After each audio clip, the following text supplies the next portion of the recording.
آزادی افتخار کو کہتے ہیں، آزادی اختیار کو کہتے ہیں، آزادی پرسکون زندگی کو کہتے ہیں، افتخار کو کہتے ہیں، اختیار کو کہتے ہیں۔ لیکن میں یہ سمجھتی ہوں آزادی احساس کو کہتے ہیں جناب والا، آزادی احساس کو کہتے ہیں۔ جس قوم کا ضمیر و احساس زندہ ہوتا ہے وہ قوم آزاد رہنا اور آزاد مرنا چاہتی ہے، اور جس قوم کا احساس مر جائے وہ وقت سے پہلے مر جاتی ہے جناب والا، وہ وقت سے پہلے مر جاتی ہے۔ تصنع کی ملمع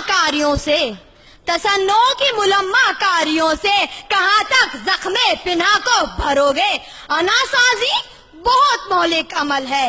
اناسازی بہت مہلک عمل ہے، کوئی دن آئے گا اس سے ڈرو گے۔ جناب والا ذرا ظلم تو دیکھیے، جس معاشرے میں ملک کی حفاظت کی ذمہ داری عوام کو دینے والی بے نظیر اور بے مثال قیادت کو خاموش کر دیا جائے، جہاں انصاف کے اعتزاز اور عدل کے افتخار کو لب کشائی کے جرم میں سڑکوں پہ گھسیٹا جائے، جہاں آزادی سے اپنے سسر کے ساتھ گھر سے نکلنے والی لڑکی کو سرے عام کوڑے مارے جائیں، جہاں وطن عزیز کو ایٹمی قوت سے راستہ کرنے والی جلیل القدر شخصیت کو آزاد لبی کے طور پہ قید کر دیا جائے، جس معاشرے میں آزاد عدلیہ کے فیصلے پر بھی شریف النصف شخصیات کو ملک بدر کر دیا جائے، جہاں شاعر قائد کو کمال ہنر سے سجا دینے والے آزاد لب کمال آفرین نظام کو سپیٹ دیا جائے۔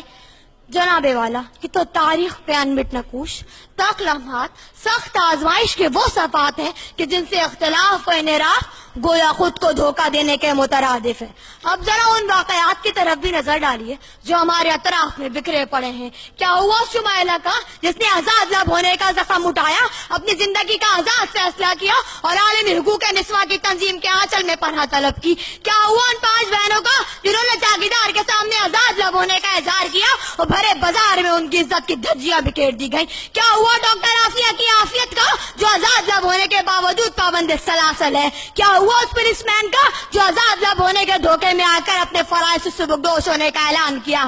ایسے معاشرے میں، ایسی تہذیب میں، ایسے ماحول میں، ایسی فضا میں اور ایسے زمانے میں کہ ہم آزاد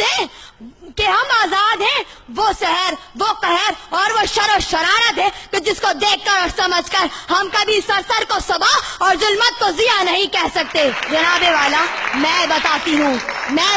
اس قرارداد کی حقیقت کیا ہے۔ یہ قرارداد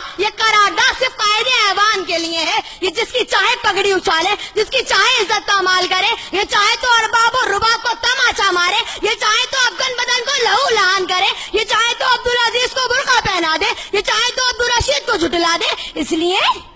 لیے کہ ان کی دانش میں، ان کے رائے میں، ان کے حصار میں، ان کے دائرے میں، ان کے راستے میں اور ان کے لوگوں میں ایک دوسرے سے یہی کہتے ہیں کہ ہم آزاد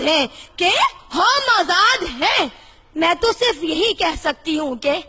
اس مقدس رائے کے ایوان کے تم بادشاہ، اس مقدس رائے کے ایوان کے تم بادشاہ، جو چاہے بولو کہ آخر تم تو سب آزاد ہو، جو چاہے بولو کہ آخر تم تو سب آزاد ہو، تم تو سب آزاد ہو۔ شکریہ۔ یہ تھی انیزہ سحرزئی، آپ حیدرآباد سے تشریف لائیں یہاں پر ایکسیلنس